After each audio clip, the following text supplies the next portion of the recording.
Hello, everyone. Welcome to the first day of the fall virtual Allotrope Connect meeting. My name is Jamie Burgess. I'm with the Allotrope Foundation Secretariat. This is the first of 3 days for this virtual workshop. Just before we get started, I'll just give the brief antitrust admonition to remind everyone this call and all the meetings are subject to Allotrope's antitrust guidelines, must avoid topics of competitively sensitive nature, such as pricing and market shares. And with that, I'll hand it over to Vinny Anatucci, the chair of Allotrope Foundation. Great. Thank you very much, Jamie. Thanks, and welcome everyone to our virtual event. I mean, as I'm sure as all of us had hoped for, and certainly we did at Allotrope, and probably you're experiencing this in many other parts of your life. We hoped so much when we had to go virtual with our spring event, which hopefully you had a chance to attend. We thought it was very well attended and an event that actually played pretty well to virtual. But we still hope to have that human interaction and be together as a team in the fall for obviously not only that interaction, but the larger picture of what's going on in our world right now to have us all together. Unfortunately, that's not the case. So we're together again virtually, and we welcome everyone and really thank you. I'm sure your life is the same as everyone's. It's great that we can do these things virtually. Those of us who have IT related things in our roles, but we do I think all desperately look forward to those days when we can do our next virtual meeting together again. But the venue works well, and we'll use it again today. So next slide. I'm not sure who's controlling it. Yeah, great. So what I'm just going to do is give you a very quick, besides welcoming you, just a very quick overview of the agenda. I think we have, as always, as we like to say in Allotrope, we always are very excited to see what the theme or the spine is. And I think as we look at this year's fall offering, it's really cool to see how the foundation is going forward. You'll see today talks that cover a number of different techniques, but and also approaches, but also you're going to see different applications of our various products that our product director Matthew Fox will take you through in a moment, and also from a range of speakers that go from member organizations partnering closely with APN members to deliver early examples of value. So the speakers you'll see today will take us through a lot of really interesting applications, from a very specific lab-based technique to using some of our tools for making data science a reality in an organization, and then also looking at examples of how to handle individual products such as our ontologies. And I think you'll see that theme throughout the next few days as one of those areas of maybe low-hanging fruit that can really get your Allotrope journey started by implementing our controlled ontologies into your reference systems in your company. That's today's agenda. If we just quickly go to the second slide. Again, the virtual event, as I think we learned from the last session, we have the opportunity to break it up over multiple days. So we'll get together again in another focused 2-hour session on October 5th. And continuing with some additional talks that explore topics of how we start to spread the Allotrope word and the Allotrope mission further and further through scientific publications to the academic community. A collaboration with academia to build an ontology for a space that process chemistry that extends and complements the instrument domains that we've been working on so far.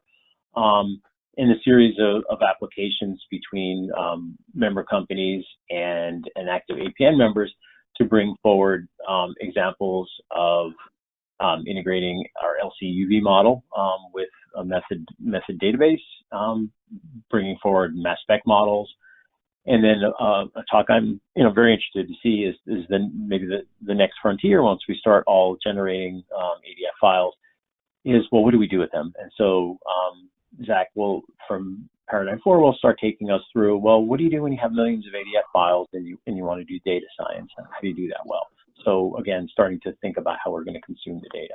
So really interesting things. And then finally, on the last day, some additional applications of our framework to case studies in small biotechs, some tooling from member companies to build converters faster and go from models to ADF files, and then some technical know-how from our product director, Amnon Sheikh. And then we've also added an additional technical session that'll be hosted by Ostis. The presenter's a little camera shy, but we'll get a photo by October 7th. And then a new addition, a facilitated panel discussion with some members of the community, so you can ask questions live, and we can, again, try to do as much as we can in this virtual venue to be interactive. Next slide, please. So we have a lot coming, and hopefully that's an agenda where you'll be able to come back multiple days and continue to actively participate. Really important part of our journey always is when we add new members that will participate on the journey with us. So we're happy to say in 2020, we've had several companies join that you see mentioned here. And specifically, we have members of 3 of the companies here today to say hi to the community and, and informally participate in their first Allotrope Connect virtual meeting. So from, I think this is the order we'll do it in. First from Intel, we have Stephanie Cope with us today. Stephanie, did you want to say a few words? Yeah, thank you. Good morning, Stephanie Cope. I'm part of Intel's Health and Life Science business. We're really excited to be a part of Allotrope. We've spent most of Q3 onboarding and ramping up, and we're excited to dive in more in Q4 and are looking at hopefully standing up a POC. So our team focuses on developing SDK and data analytic tools, and hopefully we can apply that to ADF. So. Great, thanks, Stephanie. And it sounds like we have a development team there with you, ready to. Yes, we do. Good. Yes, we do. Thanks so much. Thank you and welcome. And from Benchling, Stella Howard is with us. Stella, did you want to say a few words?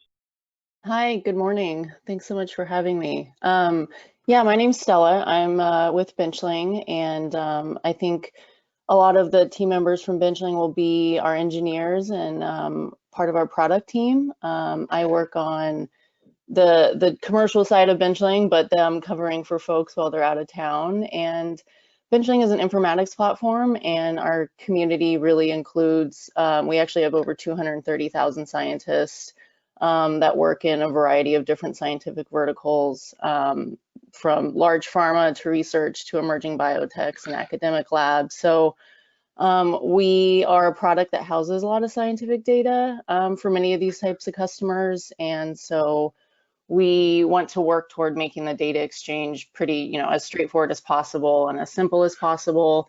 And so we're excited to join the Allotrope Foundation, the partner network, the APN network, to work toward that cause with our members and customers and learn from other Allotrope partners. So we are very excited to join and take the workshops and all the other good stuff that you guys have set up. Great, thank you very much. Welcome, Stella. And finally, from Dotmatics, we have Charles. Is it Fracchia or Fracchia? Yeah, Fracchia. Hi, everybody. Fracchia. Charles Fracchia. I'm CEO and founder of BioBright, actually a company based in Boston. We were acquired by Dotmatics, so I'm now the VP of Data at Dotmatics. And our team has been sort of heavily involved in doing very data-driven and data-heavy processes in biotech and pharma. So we're very excited to be part of Allotrope and work with the experts here on data standardization and analytics and machine learning application downstream once we have these standards. So we're very excited to be part of that, to bring expertise and to learn from the whole group. So thanks so much. Great, thank you. Thank you to all three. And again, I encourage the community to reach out, say hi to our new members, make them feel welcome, and importantly, let's get going working on things together. So thank you very much, everyone. With no further ado, I think I'm turning it over now to our product director, Matthew Fox, and he will take you through an update on our roadmap, a third quarter snapshot. Matthew, all yours. Thanks. And in the interest of time, I'll go more quickly over the product updates. It's definitely available via the slide deck here, and we'll have a release email coming out later today with the third quarter release. And then I'll spend more time on the roadmap to recognizing value. So for the overall product, it's not, there we go. Yeah, so highlights from the latest releases. But before I get to that, let me go to the RFPs as soon as it loads. So we had 2 RFPs in the third quarter. I just want to give a quick update that we're still going in the technical assessment phase of the ADF Python library. So we shortened it to the PyADF. I know some folks have been inquiring about that as to where we are in the process. The third quarter release was a bit heavier than we expected, so we've kind of had put more resources toward the release. And then we have tentative to start the evaluations for the high-level API for the tabular graph models in the next week. And then updates from our latest release, which is coming out today. We'll have ADF, and then we have a shackle validator update, and then we have some updates related to the AFO and ADM. So a quick refresh of how we get to these ideas and how do we drive them into the roadmap and deliver. So it comes from the community. It goes through the working groups where there's the assessment as well as the review, and folks have that foundation discussion. Also, the ideas can come directly through the product or the product team, as well as the business process owners like Vinny and Corey. And from that, we do a quarterly assessment and backlog inclusion for a roadmap or the projection for what we're going to be working on in the next quarter. And we would have an updated roadmap. At the moment, we don't have an updated roadmap. We have pending some efforts and decisions from the board of directors on a specific direction of what is included. However, we have many ideas in the pipeline or at the top, just waiting for the go ahead and move forward. So I don't have an update on the roadmap at the time. It will be noted in the release email later today where the link is for that. Some updates for the ADF. I won't go into too detail. I'm just going to be short on time, but you can see here that we have updates to another minor release, the 1.5.2 RF. Updates also for the Java and the C#, which we now have in sync as of the last release as well from the HDF team. And then we have a minor shackle validator update. However, it's an important one because it allows easier access and usage of the validator, I should say, because it direct support for the network IRIs as opposed to having to upload an actual file. So part of our drive for 2020 was expanding adoption, and we're doing just that constantly and consistently through the year so far. And you can see here is another release for movements to the recommended status, the RECs in this column. Meaning beyond the testing phase, so now fully implemented or accessible to folks. This is also available online as well as the next slide here for those moving into the candidate recommendation. So these are the things that require a little more insight. It is possible to go directly from a working draft to a recommendation status for things that are less complex, like the nephelometry, which was on the previous slide. So this is these things are always available in this link down at the bottom of the page on our website. They haven't been updated today because we haven't done the release yet. When we release, this page will update as well.